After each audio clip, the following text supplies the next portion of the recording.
কম্পিউটারের পক্ষ থেকে শুভেচ্ছা।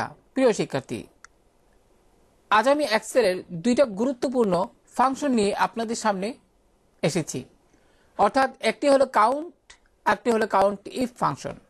সাধারণত কোনো কিছু গণনা করার জন্য আমরা কাউন্ট ফাংশনটি ব্যবহার করি, আর কাউন্ট ইফ ফাংশনটি ব্যবহার করি শর্ত সাপেক্ষে কোনো কিছু গণনা করা। তো আমি আপনাদের বোঝার সুবিধার্থে এখানে কাউন্ট এই কলামে কিছু আপনার ফিগার এন্ট্রি করে রেখেছি। পাশাপাশি আপনার এখানে কাউন্ট ইফ লেখাটি দেখতে পাচ্ছেন, এর অধীনে এই কলামের অধীনেও কিন্তু আরও কিছু আপনার ফিগার এন্ট্রি করে রেখেছি। এবার চলুন কাউন্ট যে ফাংশনটি সেটা আপনারা কিভাবে ব্যবহার করবেন এবং কাউন্ট ইফ ফাংশনটি বা কিভাবে ব্যবহার করবেন এই প্রক্রিয়াটি দেখি।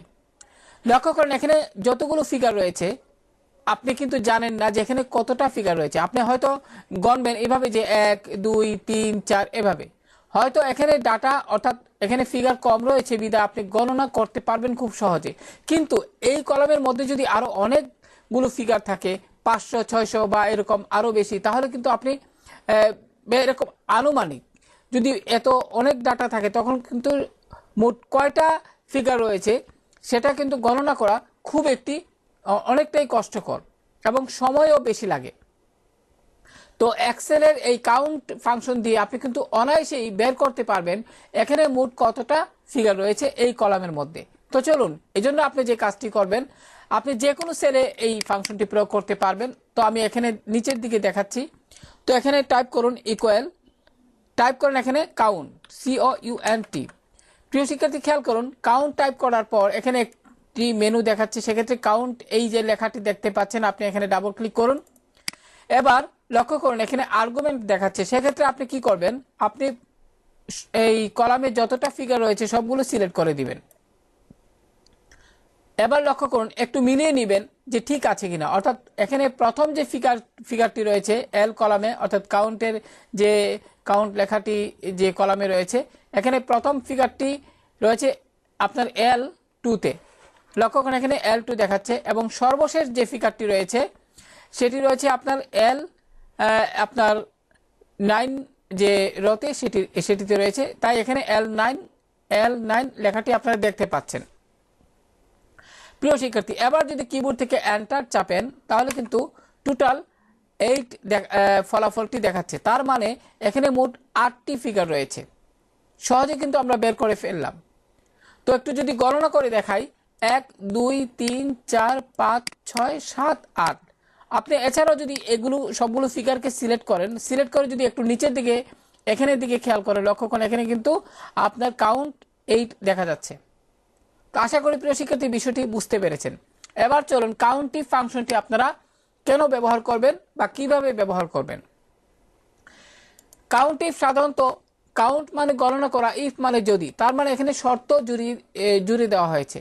অর্থাৎ এখানে যতগুলো ফিগার রয়েছে তার মধ্য থেকে আপনার যদি এরকম বের করার প্রয়োজন হয় টোটাল আপনার 1000 ফিগারটি কতটি রয়েছে, তাহলে আপনি কিভাবে বের করবেন। তো এর জন্য আপনি যে কাজটি করবেন, আপনি এখানে পুনরায় এখানে ইকুয়াল টাইপ করুন, অর্থাৎ আমি এখানে দেখাচ্ছি, টাইপ করুন কাউন্ট ইফ। প্রিয় শিক্ষার্থী খেয়াল করুন এখানে কাউন্ট ইফ টাইপ করার সাথে সাথে কিন্তু কাউন্ট ইফ লেখাটা এখানে দেখা যাচ্ছে, সেক্ষেত্রে আপনি কাউন্ট ইফ এখানে ডাবল ক্লিক করুন। এবার লক্ষ্য করুন যে আর্গুমেন্টটি দেখা যাচ্ছে, সেক্ষেত্রে রেঞ্জ। তো রেঞ্জ বলতে কি বোঝানো হয়েছে, রেঞ্জ বলতে আমার যে ফিগারগুলো যতগুলো ফিগার রয়েছে সবগুলো সিলেক্ট করতে বলা হয়েছে। সেক্ষেত্রে আমি আরেকটু সহজ পদ্ধতিতে দেখাই, যদিও আমরা এভাবে মাউস দিয়ে ড্রাগ করে সহজে সিলেক্ট করতে পারি, কিন্তু অনেক ডাটা যদি থাকে তাহলে কিন্তু মাউস দিয়ে ড্রাগ করে সিলেক্ট করাটা অনেক কষ্টের বিষয়। সেক্ষেত্রে আপনি কি করবেন, আমি এখানে ডিলিট করে আপনাদের দেখাচ্ছি। আপনি প্রথম যে ফিগার সেটিতে ক্লিক করুন এবং কিবোর্ড থেকে কন্ট্রোল এবং শিফট কি একসঙ্গে চেপে ধরে ডাউন এরো চাপুন। ফলে প্রিয় শিক্ষার্থী খেয়াল করুন এখন কিন্তু সবগুলো ফিগার সহজেই সিলেক্ট হয়ে গেছে।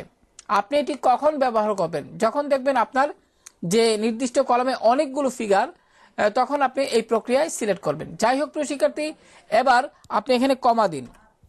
কমা দেওয়ার পর আপনি যে কাজটি করবেন, শিফট কি চেপে ধরে আপনি ডাবল কোটেশন টাইপ করুন, এখানে দিবেন। তারপর এখানে আপনি যেহেতু বের করতে চান 1000 ফিগার কয়টা, সেক্ষেত্রে আপনি 1000 টাইপ করুন। এবার ডাবল কোটেশন এটি ক্লোজ করে দিন, অর্থাৎ আরেকবার দিয়ে এটি শেষ করুন। এবার কিবোর্ড থেকে এন্টার প্রেস করলে কিন্তু আপনার দেখা যাবে এখানে যে রেজাল্টটা আসছে অর্থাৎ 4 দেখাচ্ছে, তার মানে আমার এখান থেকে অতটুকু পর্যন্ত যতটা ফিগার রয়েছে এই কলামে, এখানে মোট 4টা 1000 ফিগার রয়েছে। চলুন মিলিয়ে দেখি। এখানে একটা 1000 ফিগার, দুইটা, তিনটা এবং সর্বশেষ এখানে 1000 রয়েছে একটি, তার মানে 4টা। তার মানে আমরা কাউন্টিভ যে ফাংশনটি সেটি ব্যবহার করে কিন্তু শর্ত সাপেক্ষে 1000 ফিগার কয়টা রয়েছে সেটা আমরা বের করতে পারলাম খুব সহজেই। এবার যদি আপনি যদি এটাও চান যে আপনার 5000 ফিগার কয়টা রয়েছে সেটি বের করতে চান, তাহলে আপনি এখানে একটু ডাবল ক্লিক করবেন। এবার লক্ষ্য করুন এখানে কিন্তু আপনার পুনরায় ফাংশনটি দেখা যাচ্ছে। এক্ষেত্রে এই ফাংশনটি পুনরায় লেখার দরকার নাই, আপনি শুধু এখানে ফিগারটা চেঞ্জ করে দিবেন। এবার এন্টার চাপুন, তাহলে দুইটা। চলুন একটু মিলিয়ে নেই। 5000 এখানে একটা, এখানে একটা, দুইটা। তার মানে এখানে আমার যে কাউন্টিফের মাধ্যমে যে আমি এখানে সূত্রটি টাইপ করেছি তার রেজাল্ট কিন্তু সঠিক এসেছে। আশা করি প্রিয় শিক্ষার্থী, কাউন্ট এবং কাউন্টিভ ফাংশনটি আপনারা কিভাবে ব্যবহার করবেন সেই প্রক্রিয়াটি এই টিউটোরিয়ালের মাধ্যমে জেনে গেছেন।